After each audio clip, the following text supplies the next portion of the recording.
नमस्कार, कैसे हो आप सब। आई होप कि आप सभी अच्छे हो गए। मैं Sangeeta from लर्नो hub, the learning platform जहां पढ़ सकते हैं math, science, SST absolutely free at learnohub.com।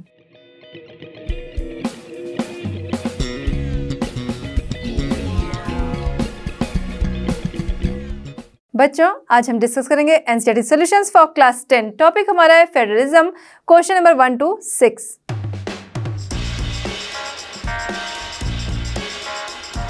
चलिए बच्चों, हमारा आज का चैप्टर स्टार्ट करते हैं। क्वेश्चन नंबर 1 हमारा है, locate the following states on a blank outline political map of India. Manipur, Sikkim, Chhattisgarh and Goa. क्या है यहाँ पर क्वेश्चन कि आपको लोकेट करना है। यहाँ स्टेट्स दिए हैं जो कि आपको पॉलिटिकल मैप पे लोकेट करना है, कौन सा स्टेट कहाँ पर है। ठीक है, और एक और चीज़ कि आपको ये काम करना है सिर्फ पॉलिटिकल मैप पे। यहाँ पर दिया पॉलिटिकल मैप, तो आपको पॉलिटिकल मैप ही लेना है। मैप हमारे कई टाइप्स के होते हैं, political map, physical map, topographic map, कई तरह के मैप हमारे होते हैं। यहाँ पर आपको क्या करना है, पॉलिटिकल मैप लेना है, जिसपे आपको इन स्टेट्स को शो करना है। ठीक, सबसे पहले क्या है, मणिपुर। मणिपुर जिसकी की कैपिटल होती है क्या, इम्फाल। हाँ, बाकी की कैपिटल आप लोग मुझे बताओगे कि क्या होती है। क्वेश्चन में नहीं है, बट आपको बताना है कि बाकी की कैपिटल कौन कौन सी होगी। चलो यहाँ पर आते हैं हम। ये जो पोर्शन है हमारा, ये क्या हो गया, ये पोर्शन हमारा जो है यहाँ मिजोरम एंड नागालैंड के बीच में, ये हमारा क्या हो गया, मणिपुर। ठीक है, ये हो गया मणिपुर। फिर नेक्स्ट हम देखते हैं, सेकंड क्या है, सिक्किम है। हमें क्या शो करना है, सिक्किम। ये जो हमारा लॉयन जैसा दिख रहा है, लाइन जैसा दिख रहा है, तो ये जो इसके यहाँ पर एलिवेटेड जो एरिया है, ये क्या हो गया, ये हमारा हो गया सिक्किम। ठीक, यहाँ पर आ गया सिक्किम। फिर क्या है, नेक्स्ट हम देखेंगे, नेक्स्ट है छत्तीसगढ़। छत्तीसगढ़ कहाँ आएगा, छत्तीसगढ़ जो कि एमपी से अलग हुआ। पहले ये एमपी में ही था, ये बाद में यानी कि मध्य प्रदेश में था, बाद में ये उससे अलग हो गया। तो ये जो हमें दिख रहा है स्ट्रक्चर, ये क्या है, ये पूरा है हमारा छत्तीसगढ़। ठीक है, इसके आसपास का अगर हम एरिया देखें तो ये हमारा मध्य प्रदेश हो गया, झारखंड हो गया, ये किनारे पे इधर साइड में हमारा उड़ीसा हो गया, और यहाँ बीच में उड़ीसा और मध्य प्रदेश के बीच में हमें क्या दिख रहा है, छत्तीसगढ़। तो ये हो गया हमारा छत्तीसगढ़, ये हो गया छत्तीसगढ़। ठीक है, फिर नेक्स्ट है हमारा गोवा। तो गोवा कहाँ आएगा, गोवा हमारा कोस्टल एरिया है और गोवा हमारा सबसे छोटा स्टेट भी है। तो यहाँ क्या दिख रहा है हमें, ये दिख रहा है गोवा कोस्टल एरिया में। ठीक है, वेस्ट की तरफ। तो ये हो गया गोवा। तो इस तरह आपको क्या करना है, पॉलिटिकल मैप पे ये चारों स्टेट्स शो करने हैं, और उसके अलावा मुझे आंसर करना है सबकी कैपिटल। चलिए बच्चों, देखते हैं क्वेश्चन नंबर 2। क्वेश्चन नंबर 2 हमारा है, identify and shade 3 federal countries other than India on a blank outline political map of the world. यहाँ पर क्या है, आपको वर्ल्ड का मैप लेना है। कौन सा, ब्लैंक आउटलाइन वाला, मतलब उसमें कंट्रीज ना शो हो रही हूँ कि कहाँ पर कौन सी कंट्रीज है। ठीक है, पॉलिटिकल मैप ब्लैंक आउटलाइन वाला आपको लेना है वर्ल्ड का, जिसपे आपको 3 फेडरल कंट्रीज शो करनी है। अब इसके लिए क्या है, आपको पता होना चाहिए कौन सी फेडरल कंट्रीज हैं, और जो भी हैं वो कहाँ पर लोकेट हैं, ये आपको पता होना चाहिए कि कौन सी कंट्री कहाँ पर है। ठीक है, तब आप इसको शो कर सकेंगे। तो हम क्या करेंगे, 3 फेडरल कंट्रीज अपने मैप में शो करेंगे, उसे शेड करना है। ठीक है, कलर फिल करना है वहाँ पे, यानी कि। तो ये क्या हो गया, ये हमारा हो गया 3 नंबर्स हमें बताने हैं। फर्स्ट हमारा हो गया ब्राज़ील। इसे क्या करोगे, किसी भी कलर से आप फिल कर दोगे। ठीक है, ये क्या हो गया, फर्स्ट नंबर का हमारा ब्राज़ील। तो ऐसा नहीं कि फर्स्ट नंबर की ये फेडरल कंट्री है, वो हम लोग को 3 पूछा है, इसलिए हम बात कर रहे हैं 3 कंट्रीज। तो ये हो गया ब्राज़ील। फिर नेक्स्ट हम क्या ले सकते हैं, नेक्स्ट हम ले सकते हैं साउथ अफ्रीका ले सकते हैं। ठीक, इसे भी आप क्या करोगे, पूरा फिल कर दोगे अच्छे से। इसे शॉर्ट में अभी हम लिख दे रहे हैं, ये हो गया साउथ अफ्रीका। थर्ड क्या ले सकते हैं हम लोग, थर्ड ले सकते हैं ऑस्ट्रेलिया। तो ये रहा ऑस्ट्रेलिया। अब जब हमें मालूम होगा तभी तो हम फिल कर सकेंगे, वैसे ऑस्ट्रेलिया सभी को पता होता है। तो फिलहाल ये हो गया ऑस्ट्रेलिया, इसे हम क्या करेंगे, फिल कर देंगे। ठीक है, तो थर्ड नंबर की हमारी हो गई फेडरल कंट्रीज, ये हो गया ऑस्ट्रेलिया। ठीक है, अब ज़रूरी नहीं कि आप इस सेम चीज़ शो करो, आप और भी दूसरी बता सकते हो, यूएसए बता सकते हो, जर्मनी बता सकते हैं आप, पाकिस्तान बता सकते हैं, यहाँ पे इंडिया को छोड़ के बताना है, तो कोई भी 3 फेडरल कंट्रीज आपको यहाँ पर कलर से शो करनी है। चलिए बच्चों, हम देखते हैं क्वेश्चन नंबर 3। क्वेश्चन नंबर 3 हमारा है, point out one feature in the practice of federalism in India that is similar to and one feature that is different from the Belgium. यहाँ पर आपको क्या करना है, यहाँ पर आपको फेडरलिज्म इन इंडिया उसका आपको फीचर बताना है, बेल्जियम के जो समान है और बेल्जियम से मिलता जुलता और जो बेल्जियम से अलग है, तो वो आपको बताना है। ठीक है, बेल्जियम से अलग और बेल्जियम से मिलता जुलता। तो देखेंगे सबसे पहले हम जो बेल्जियम के समान है, जो बेल्जियम से मिलता जुलता है। India's federal system has a similar feature to Belgium, the distribution of power, power का डिस्ट्रीब्यूशन है, किसी एक के ही हाथ में पावर नहीं है, जैसे कि यूनिटरी फॉर्म में अगर हम देखते हैं तो उस तरह यहाँ पर कंडीशन नहीं है। बेल्जियम और इंडिया दोनों जगह पे क्या है, जो पावर है वो क्या है, बटी हुई है, डिफरेंट लेवल पे पावर क्या है वो डिस्ट्रीब्यूट है। और अगर हम डिफरेंट देखें कि किस तरह से वो अलग है, तो India's federal system has a different feature from Belgium. अगर देखें तो बेल्जियम में क्या था, हमने पढ़ा था फर्स्ट चैप्टर में हमारे कि बेल्जियम में सामुदायिक सरकार है, वहाँ पर कम्युनिटी गवर्नमेंट है, बट इंडिया में ऐसी कोई कम्युनिटी गवर्नमेंट जो है वो नहीं है, और बेल्जियम में क्या है, कम्युनिटी गवर्नमेंट है। तो ये यहाँ पर क्या हो गया, डिफरेंस हो गया है बेल्जियम और इंडिया के फेडरलिज्म में। चलिए बच्चों, देखते हैं क्वेश्चन नंबर 4। क्वेश्चन नंबर 4 हमारा है, what is the main difference between a federal form of government and a unitary one, explain with an example. तो यहाँ पर क्या करना है, एग्जाम्पल के साथ आपको एक्सप्लेन करना है क्या, फेडरल फॉर्म, गवर्नमेंट का फेडरल फॉर्म और यूनिटरी फॉर्म। ठीक है, तो स्टार्ट करते हैं। वन साइड पे कुछ पॉइंट्स हैं जिन पे हम बात करेंगे, इन पॉइंट्स के आधार पर हम फेडरल एंड यूनिटी फॉर्म दोनों पे ही बात करेंगे गवर्नमेंट के। ठीक, यहाँ पर हमारा फेडरल फॉर्म हो गया, यहाँ हमारा यूनिटी फॉर्म हो गया। ठीक है, लेवल ऑफ गवर्नमेंट, तो फेडरल फॉर्म में क्या है, लेवल ऑफ गवर्नमेंट अगर हम देखें तो यहाँ पर गवर्नमेंट जो है वो 2 लेवल्स में डिवाइडेड है, सेंट्रल गवर्नमेंट और स्टेट गवर्नमेंट। बाद में अगर हम देखें, एग्जांपल में लेते हैं इंडिया, तो यहाँ पर क्या है, सेंट्रल गवर्नमेंट है और स्टेट गवर्नमेंट है, उन्हीं के द्वारा सारी चीज़ें देखी जाती हैं।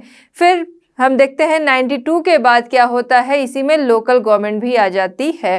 तो जो फेडरल फॉर्म है वहाँ पर 2 लेवल में गवर्नमेंट जो है वो गवर्नमेंट के 2 लेवल्स पाए जाते हैं, 2 स्तरों में गवर्नमेंट पाई जाती है। यूनिटरी फॉर्म में अगर हम देखें, in 1 level government only 1 government makes law for the whole country. तो यहाँ पर क्या है, सेंट्रल में गवर्नमेंट होती है, मतलब एक गवर्नमेंट होती है, वही क्या करती है, सारे लॉज बनाती है और सारी चीज़ों को वही देखती है। फाइनेंशियल अफेयर्स से अगर हम देखें तो यहाँ पर फेडरल फॉर्म में अगर हम देखें, the source of revenue of both types of governments are different. तो यहाँ पर क्या है, यहाँ भी एग्जाम्पल में हम इंडिया ले सकते हैं।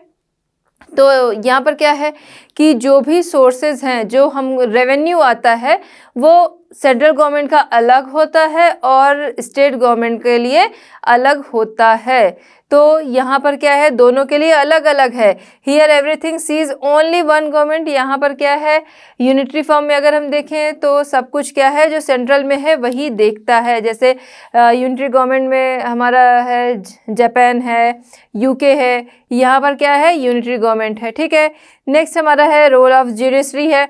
रोल ऑफ जुडिशरी अगर देखें, the role of the judiciary is very important. Federal government में, फेडरल फॉर्म में क्या है, गवर्नमेंट के फेडरल फॉर्म में यूनिटरी जुडिशरी जो है वो बहुत ही ज़्यादा इम्पॉर्टेंट है। क्यों? क्योंकि हमारे जो दोनों लेवल की गवर्नमेंट है वो क्या करते हैं, उनके द्वारा बहुत सारी उनके द्वारा जो लॉ हैं, मतलब दोनों की मंजूरी होती है। ठीक है, बाकी लोगों की भी पार्लियामेंट में मंजूरी होती है, उसके बाद कोई लॉ लाए जाते हैं, फिर उसके बाद अगर उन पे कॉन्फ्लिक्ट है तो आगे जुडिशरी उसे देखती है। तो यहाँ पर जुडिशरी जो है वो बहुत ही ज़्यादा मेन है। ठीक, और अगर हम बात करें यूनिटरी फॉर्म में तो वहाँ पर जुडिशरी का रोल जो है वो कुछ खास नहीं है। जो भी फैसले लेने होते हैं, जो सेंट्रल में वहाँ पर्सन बैठा है वही उन्हें लेता है। ठीक है, नेक्स्ट हमारा है अमेंडिंग द कॉन्स्टिट्यूशंस। तो यहाँ पर संविधान जो है, जो कॉन्स्टिट्यूशन हमारा है, तो उसमें अगर बदलाव की बात करें तो अगर हम अपने यहाँ देखें, इंडिया में अगर हम देखते हैं संविधान में बदलाव, कॉन्स्टिट्यूशन में बदलाव, तो उसमें वो बहुत आसान नहीं है, उसमें बहुत सारे प्रोसेस लगेंगे, बहुत सारा टाइम लगेगा, तभी जाकर कोई चीज़ें जो है, बहुत सारे लोगों की मंजूरी चाहिए, तब जाके चीज़ें जो है वो होती हैं। और अगर हम यूनिटरी फॉर्म में देखें तो अगर उन्हें कोई भी चेंजेस लाने हैं, उन्होंने घोषणा कर दी और बस उसके बाद वो चीज़ है कि आगे लोगों को माननी पड़ेगी। तो यहाँ पर अगर हम फॉर्म अमेंडिंग द कॉन्स्टिट्यूशन देखें तो कॉम्प्लिकेटेड प्रोसेस है।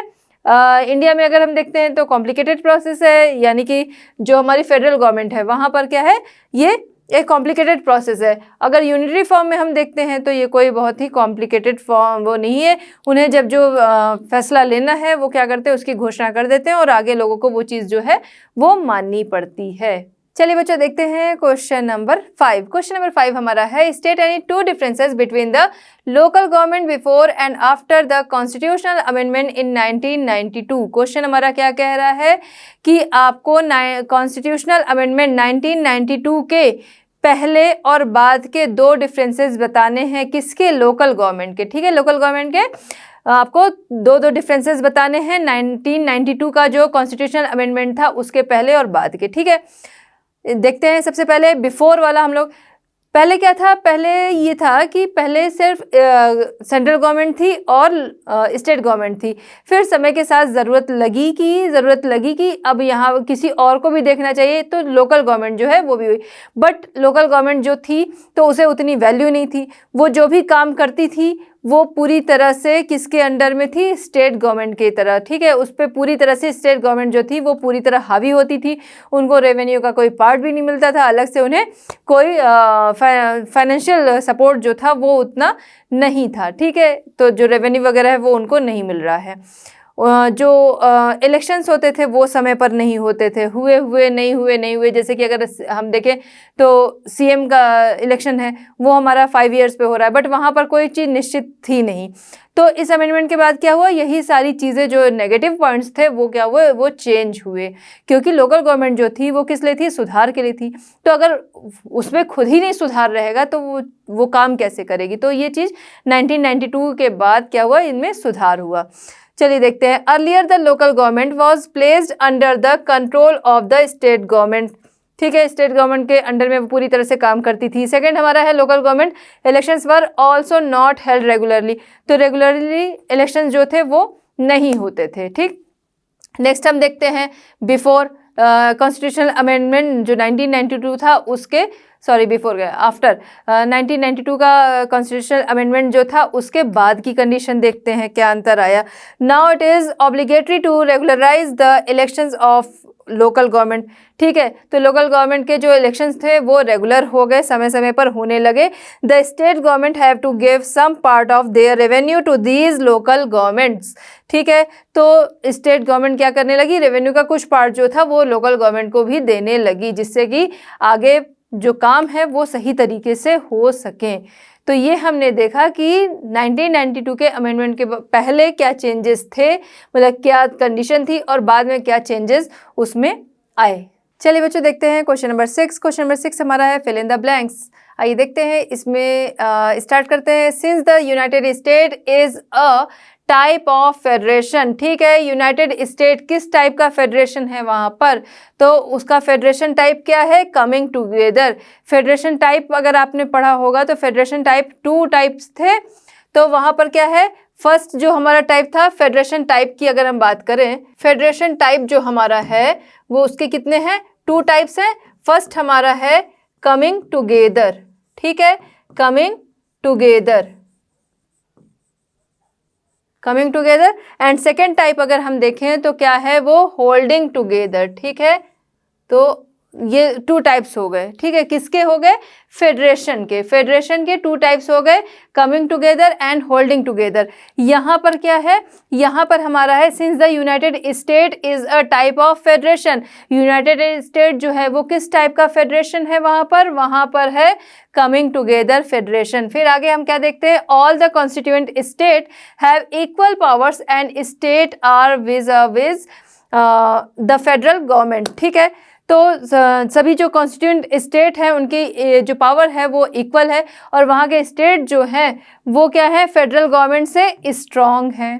ठीक, नेक्स्ट हम देखते हैं इसमें क्या है, but India is a type of federation. India में किस टाइप का फेडरेशन है, इंडिया में होल्डिंग टाइप फेडरेशन है, जहाँ पर स्टेट और सेंट्रल दोनों तरह की गवर्नमेंट है, बट ज़्यादा पावर अगर हम बात करें तो वो किसकी है, सेंट्रल गवर्नमेंट की। ठीक, ज़्यादा पावर जो है वो किसकी है, सेंट्रल गवर्नमेंट की है। ठीक है, तो यहाँ पर क्या है, but India is a holding together type of federation and some state have more power than others. कुछ स्टेट जो है अदर्स है उनके पास पावर जो है वो ज़्यादा है। In India the central government has more power. India में सेंट्रल गवर्नमेंट के पास ज़्यादा पावर है। तो ये हो गया हमारे फिल इन द ब्लैंक्स, क्योंकि इंडिया में अगर हम देखें तो कौन सी गवर्नमेंट से आपको पता है, सेंट्रल और स्टेट में किसके पास ज़्यादा पावर है, सेंट्रल गवर्नमेंट के पास पावर है ज़्यादा। तो इस तरह हमारा ये चैप्टर होता है कंप्लीट। मिलते हैं नेक्स्ट चैप्टर नेक्स्ट सॉल्यूशन के साथ है लर्नो हब। लर्नो हब फ्री है पर बेस्ट है।